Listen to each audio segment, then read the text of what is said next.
topik yang seterusnya ini, bagaimana varian baharu yang sentiasa muncul dan kepentingan program vaksinasi untuk memastikan agar varian-varian ini dapat diputuskan dalam jangkitan masyarakat terutamanya di Malaysia. Jadi hari ini untuk kita mengupas dengan lebih banyak berkaitan topik ini, kami bawakan seorang tetamu menerusi panggilan Skype iaitu Dr. Suhazili Abdullah selaku pakar perubatan kesihatan keluarga. Assalamualaikum, Doktor. Waalaikumsalam warahmatullahi wabarakatuh. Alhamdulillah. Alhamdulillah. Baik Doktor, hari ini kita akan bercakap berkenaan penularan varian-varian baharu ini dan kepentingan vaksinasi bagi kita mengekang ataupun bagi kita mengelakkan komplikasi kesihatan yang lebih serius akibat jangkitan varian-varian baharu ini. Mungkin untuk permulaan ini Doktor boleh nyatakan bagaimana situasi penularan varian baharu dalam negara dan bagaimana kita perlu memberi perhatian yang serius terhadap kewujudan varian-varian baharu dalam negara ini dan bagaimana ianya mampu memberikan risiko kesihatan yang lebih tinggi kepada komuniti kita, Doktor. Baik, terima kasih kepada Munawar dan Syuhaida berkaitan dengan situasi dan perkembangan yang terbaru, terutama sekali apabila wujudnya varian baru ini. Sekarang ini kita dapati antara 4 varian of concern yang baru yang telah dikenal pasti. Sebenarnya varian ini sudah wujud sejak daripada September tahun lalu lagi. Cuma dari segi jumlah kes yang berlaku seluruh dunia tidak dilaporkan dengan secara jelas, kecuali apabila masuk tahun 2021 ini kita dapati bahawa varian-varian baru itu muncul dan telah memberikan kesan yang besar ke dalam populasi dunia. Yang pertama kita tengok bahawa varian yang wujud di UK, juga varian yang wujud di Brazil, di Afrika Selatan dan juga di India. Dan India nampaknya varian Delta daripada India itu kita nampak bahawa ianya telah memberikan satu impak yang besar sehingga kan ramai di kalangan kita yang terlalu risau dan terlalu runsing jika sekiranya varian baru itu masuk dalam negara kita.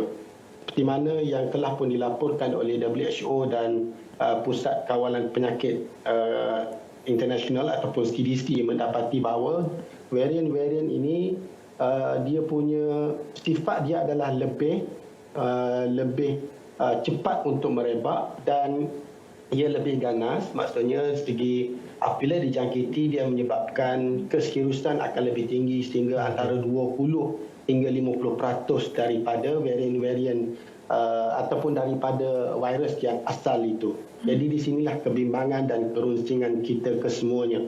Pun begitu saya lihat dalam negara seperti mana yang telah pun dilaporkan oleh YBMK dan juga Tan Sri Datuk Seri Ketua Pengarah Kesihatan mendapati bahawa kemasukan varian-varian baru ini seperti mana yang telah dilaporkan semalam di akhbar lebih kurang dalam 14 kes yang telah didapati setelah kita membuat uji kaji di atas kes-kes yang masuk dalam negara kita, telah pun ada varian tersebut. Maksud katanya setakat ini kita masih lagi dapat mengesan dan kita dapat mengawal varian-varian tersebut supaya tidak terus merebak dalam masyarakat. Yang penting bagi kita adalah kita namakan sebagai public health measures yang kita gunakan untuk mencegah perkara ini supaya tidak lebih merebak dalam masyarakat. Yang pertama sekali adalah pergerakan. Sebab itulah kerajaan mengenakan PKP, mengenakan lockdown dan mengadakan sekatan-sekatan sempadan supaya tidak adanya pergerakan manusia. Sebab virus ni dia tak boleh bergerak sendiri, dia mesti bergerak melalui perumah dia. Perumah dia apa adalah manusia itu sendiri. Jadi yang inilah kita yang telah dilakukan di kesihatan awam ini untuk menyekat pergerakan. Yang kedua adalah menyekat berlakunya perkumpulan. Maksudnya tidak adanya kalau bahasa Inggeris dipanggil gathering. Adanya perkumpulan, adanya pertemuan yang agak ramai. Dan di sinilah antara punca-punca yang boleh berlakunya varian baru tersebut. Doktor, kalau kita lihat sebelum wujudnya variant of concern, sudah ada mutasi virus COVID-19 ini bermula dengan D614G, bermula di Kedah dengan kluster Siva Gangga. Tapi pada ketika itu, untuk membuat ujian saringan senang sebab dia berada di dalam satu kluster yang sama. Jadi kita boleh melihat daripada sudut kontak rapat. Tapi kalau sekarang ini kita lihat variant of concern ini, dia sudah berada dalam komuniti. Jadi mungkin untuk ujian saringan agak sukar. Dan kita tahu bagaimana ganasnya VOC sekarang ini, kadar perebakannya, bagaimana ia tidak memberikan simptom dan sebagainya. Jadi bagaimana kalau doktor boleh berikan penjelasan yang lebih lanjut perbezaan mutasi, fasa mutasi virus COVID-19 daripada dulu dan sekarang ini yang mana kita lihat semakin bahaya. Okey, berkaitan dengan kes-kes yang berlaku dalam negara,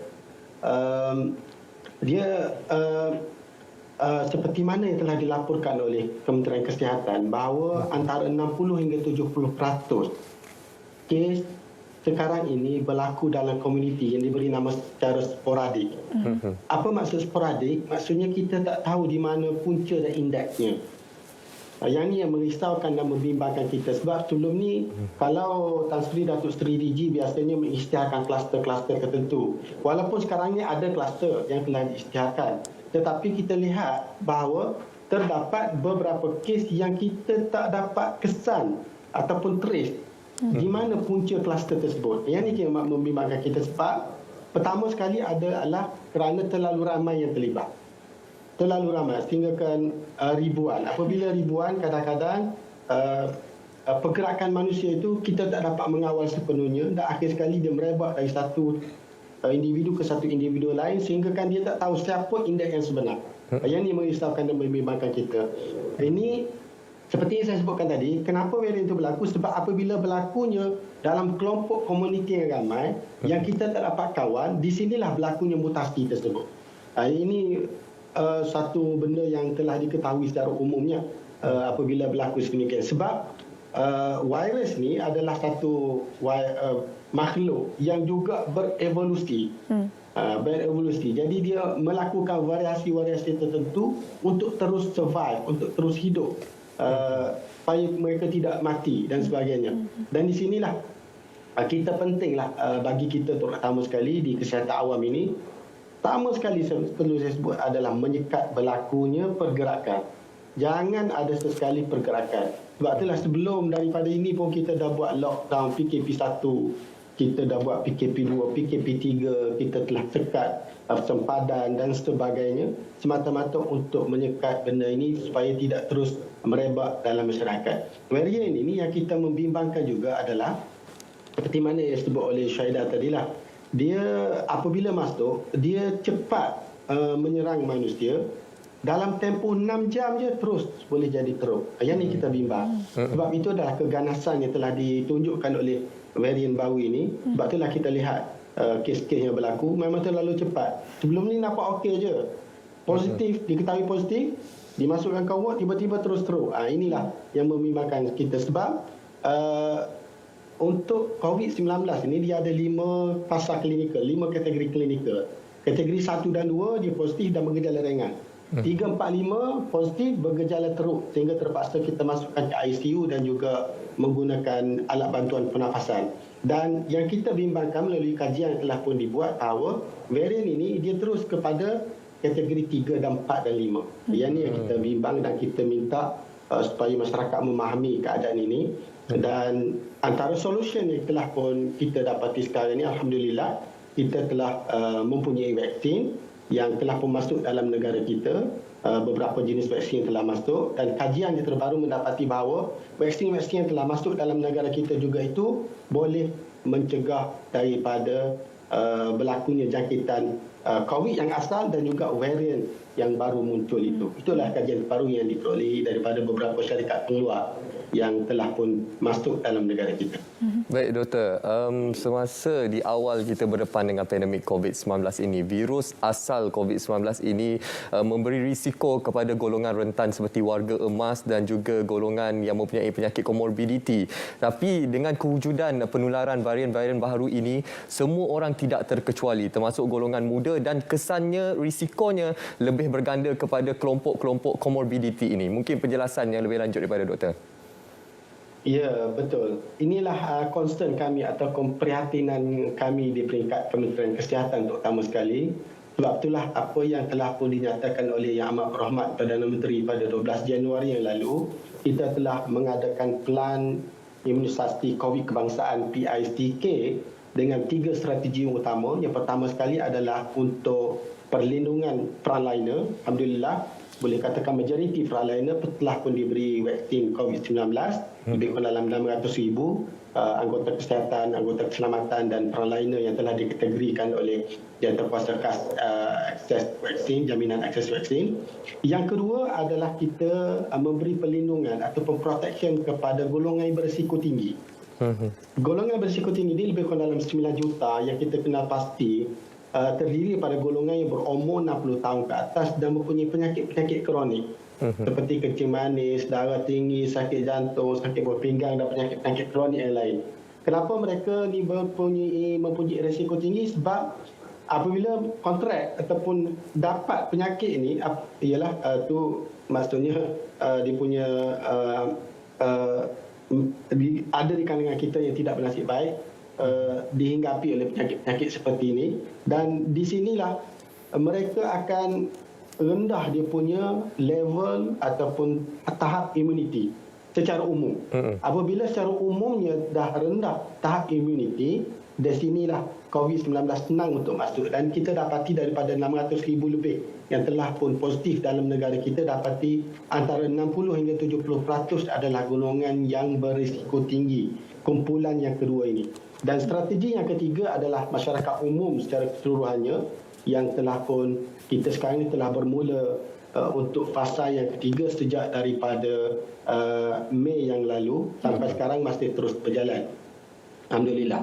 Dan di sinilah kita lihat bahawa golongan ini, golongan terutama sekali yang disebut oleh Munawar tadi, bahawa mereka ini kalaulah dijangkiti oleh COVID, statistik ataupun kajian daripada dalam negara kita mendapati 80% daripada mereka akan teruk dan majoriti di kalangan mereka meninggal akibat daripada COVID-19 dan komplikasi. Dan di sinilah kita berusaha untuk prevent ataupun untuk protect mereka ini supaya tidak dijangkiti. Okey. Doktor, baru-baru ini kerajaan sedang mengkaji menggunakan teknik heterologi untuk menggabungkan dua jenis vaksin antara dos pertama dan juga dos kedua. Jadi mungkin sedikit pandangan daripada doktor sendiri bagaimana sebenarnya gabungan kedua-dua jenis vaksin ini boleh meningkatkan kadar imuniti dan seterusnya mengelak masyarakat Malaysia daripada dijangkiti varian-varian of concern ini. Itu dalam kajian klinikal yang sedang masih lagi berjalan. Keputusannya masih lagi belum keluar secara definitif. Pun begitu terdapat beberapa ulasan ataupun laporan-laporan yang telah pun dibuat oleh negara-negara luar yang menunjukkan bahawa keberkesanan gabungan vaksin ini juga memberikan kesan yang hampir sama dengan hanya menggunakan mono ataupun homogeneous vaksin ataupun menggunakan vaksin yang sama. Ini bergantung kepada perolehan vaksin dalam negara kita lah. Kita kena melihat bahawa perolehan dalam vaksin dalam negara kita seperti mana yang telah disebut oleh YB Khairi Jamaluddin semalam, kita terpaksa deal di peringkat antarabangsa untuk mendapatkan perolehan yang sebaik mungkin. Walaupun kita menjangkakan bahawa peringkat awal kita punya perolehan sejak daripada Januari yang lalu kita dah secure ataupun sudah book jumlah vaksin ini lebih kurang dalam 60 juta dos. Dalam erti kata kalau 60 juta dos maksudnya 33 juta rakyat negara kita memperolehi manfaat ataupun dapat vaksin secara keseluruhannya. Tetapi seperti biasa deal di peringkat antarabangsa terlalu sengit dan kita mesti memerhatikan bahagian ini supaya kita dapat kesemuanya seperti mana yang telah pun kita janjikan pada peringkat awal itu. Ya, doktor. Seperti yang sering kita war-warkan kepada masyarakat Malaysia bahawa kepentingan vaksinasi ini dalam melindungi diri kita dan juga komuniti kita daripada dijangkiti, khususnya dalam situasi semasa sekarang ini dengan penularan varian-varian baharu ini, doktor. Namun masih ada lagi segelintir pihak yang masih lagi ragu-ragu dengan program vaksinasi yang dijalankan oleh pihak kerajaan, dan ada juga yang telah mendaftar tetapi tidak menghadirkan diri di pusat pemberian vaksin. Jadi apa antara saranan dan juga solusi yang boleh doktor berikan kepada mereka di luar sana yang masih ragu-ragu, yang takut untuk mengambil vaksin COVID-19 ini, doktor? Ya, terima kasih Munawar. Saya nampak isu ini lebih kepada kefahaman masyarakat berkaitan dengan kepentingan vaksin. Dan kita pun sudah lihat, sudah pasti sejarah pengambilan vaksin ataupun pemberian vaksin bukan semata-mata untuk COVID-19 ini. Kita dapati sejarah kejayaan yang telah dicapai melalui vaksinasi dalam negara sejak daripada sebelum merdeka hingga selepas merdeka. Kita dapat mengurangkan ataupun menghapuskan terus beberapa penyakit dalam negara seperti polio, seperti cacar dan sebagainya, dan mengurangkan banyak penyakit-penyakit berjangkit seperti campak, beguk dan seperti seumpama dengannya lah yang telah pun dimasukkan dalam jadual imunisasi kebangsaan. Dan apabila masyarakat tidak yakin, di akhir-akhir ini saya nampak di antara puncanya adalah terdapatnya sebaran-sebaran yang dikeluarkan oleh individu-individu ataupun kumpulan-kumpulan tertentu yang tidak bertanggungjawab, yang cuba mensensasikan isu-isu, terutama sekali berkaitan dengan kesan sampingan, berkaitan dengan halal haram, berkaitan dengan keberkesanan vaksin dan sebagainya, yang sebenarnya telah pun dijawab oleh pihak yang berautoriti seperti Kementerian Kesihatan, seperti Jawatankuasa Khas Jaminan Akses Vaksin, seperti WHO dan sebagainya, telah pun dijawab. Tetapi apabila golongan ini terlalu lantang untuk menyuarakan isu-isu yang sedemikian, menyebabkan masyarakat kadang-kadang keliru. Dan kekeliruan itulah perlu dihapuskan. Dan terima kasih terutama sekali RTM dan juga media-media yang setiap hari saya nampak memaparkan isu-isu seperti ini supaya masyarakat lebih faham berkaitan dengan itu. Jadi nasihat saya terutama sekali kepada masyarakat di luar sana, dapatlah sumber yang sahih berkaitan dengan sesuatu isu. Andai kata dia keluar audio ke, keluar video ke daripada orang, entah daripada barat mana yang mempertikaikan vaksin dan sebagainya, kalau boleh dapatkan maklumat itu yang sahih dan sebetulnya daripada pihak yang berwibawa, pihak yang lebih berautoriti seperti Jawatankuasa Khas Vaksin, seperti Kementerian Kesihatan, ataupun dalam negara kita terdapat satuan-satuan profesional perubatan yang menerangkan kepada masyarakat berkaitan dengan kepentingan vaksin ini. Betul. Itu penting, terutama sekali kita bagi yang beragama Islam, terutama sekali kepada Muslim. Kita sentiasa diajar untuk bertabayun.